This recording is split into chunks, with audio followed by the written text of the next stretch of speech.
Tabia 4 haribifu zinazomdhoofisha Mkristo. Ngoja nianze na kitu ambacho ungependa kukisikia. Wakristo wengi wanashindwa vita dhidi ya shetani, sio kwa sababu shetani ana nguvu sana, lakini ni kwa sababu wana tabia ambazo siku kwa siku wanazifanya zinazowadhoofisha na kuwafanya washindwe kabisa katika vita hiyo. Waebrania 12 fungu la kwanza imeandikwa, na tuweke kando mizigo mizito na dhambi ile ituzingae. Kumbe kuna tabia nyingi ambazo tunazifanya siku kwa siku ambazo zinatuzinga na kutufanya tudhoofike na kukosa nguvu kabisa katika vita dhidi ya shetani. Kinachotisha zaidi ni kwamba unaweza ukampenda sana Kristo lakini bado ukawa mdhaifu kiroho. Leo naenda kukusaidia kutambua tabia 4 ambazo zinakufanya dhaifu, na utakapoziacha hizi, basi utaona furaha yako,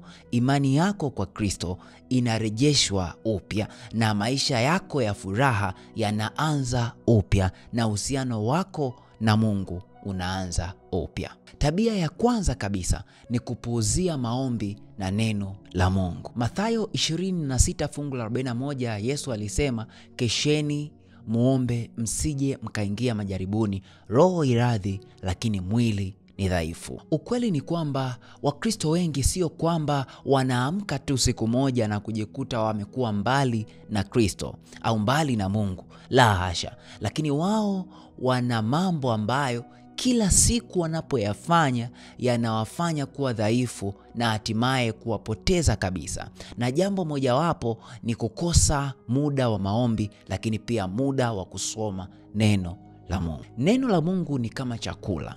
Pale ambapo hauli unakosa nguvu na utashindwa kabisa kuishi. Lakini pia pale ambapo unaacha kuomba na unaacha kusoma neno la Mungu, kwa muda huo huo hauwezi ukatambua mapema. Lakini siku kwa siku na kadri siku zinavyoendelea, itafika wakati ambapo utakuja ujione tofauti na utaona kabisa hali yako ya kiroho imebadilika. Amua sasa kuanza mahusiano yako na Mungu, kusoma neno la Mungu mapema kabla hata haujashika simu yako, nawe utaona badiliko katika maisha yako.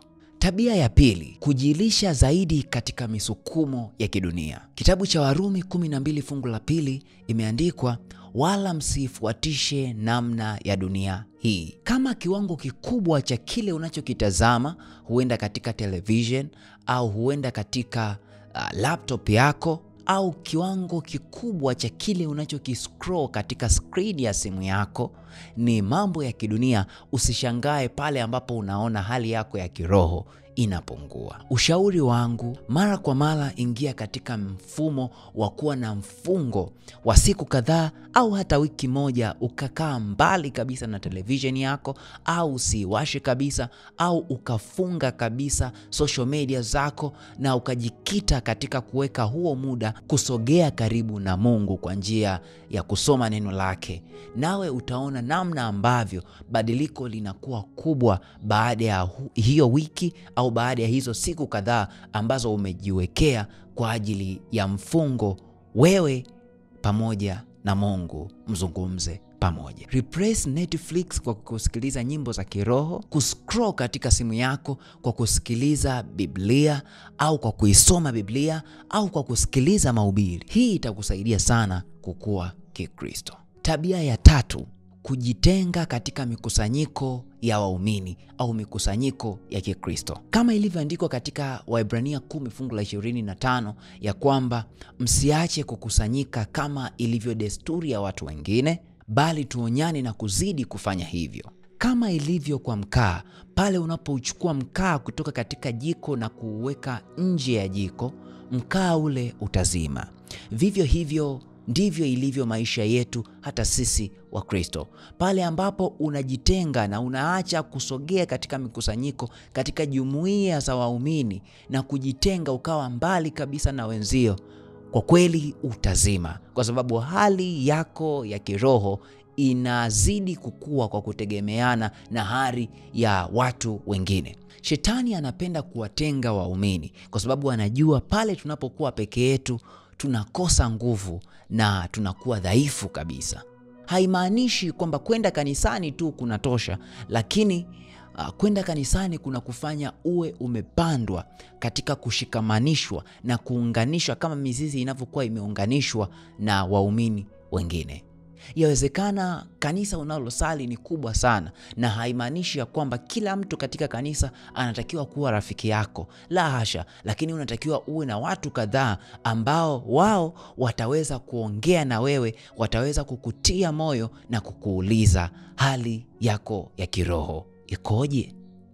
Tabia ya 4 na ya mwisho ni kuendekeza au kuendeleza dhambi za siri. Unaposoma katika kitabu cha Zaburi 66 fungu la 18, neno la Mungu limeandikwa, kama ningaliwaza maovu moyoni, Bwana asingalisikia. Hapa Daudi anajaribu kuunganisha uhusiano kati ya dhambi na maombi yetu. Dhambi ya siri ni kama hitilafu ndogo katika tairi la gari lenye upepo. Kadri unavyoendelea ndivyo upepo unazidi kutoka na hatimaye unaisha kabisa. Yaani maana yake pale hitilafu kama hiyo, labda mwiba umechoma tairi hilo, litaendelea kwenda, lakini baadaye litashindwa kabisa kuendelea na safari. Ndivyo ilivyo hata kwa mtu ambaye ana dhambi za siri. Dhambi za siri zinakufanya uendelee na safari, lakini hatimaye ukose hamu kabisa.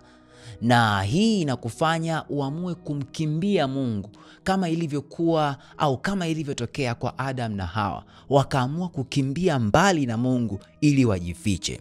Dhambi za siri zinakufanya uendelee kuificha hiyo dhambi, na hatimaye ushindwe kabisa kuendelea na safari yako, kwa sababu utakosa hamu kabisa ya kuendelea kuwa Mkristo hai. Usiishi katika gereza la usiri.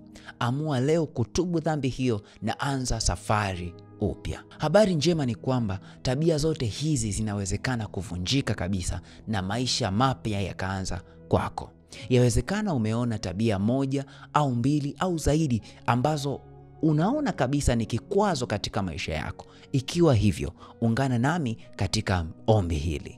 Baba Mungu, tunakushukuru sana kwa ukuu na wema wako. Asante kwa kutupatia wasaa huu wa kutambua tabia hizi ambazo zinadhoofisha Ukristo wetu na zinadhoofisha nguvu zetu. Tunaomba utusamee, tusaidie tuanze maisha mapya pamoja na wewe, katika jina lako Yesu Kristo. Amina. Hakika Mungu amekusikia na yuko tayari kuanza upya na wewe, lakini ikiwa tu utaamua leo kuziacha hizi tabia na kuanza upya tena maisha yako pamoja na Mungu. Ikiwa ungependa mtu mwingine aweze kufikiwa na video hii na aweze kubarikiwa, basi kumbuka kushare hapa chini, lakini pia kulike na kusubscribe katika channel yetu ili kuhakikisha unapata jumbe zote pale tunapoweka video zozote katika channel yetu. Mungu akubariki mpaka wakati mwingine. Asante.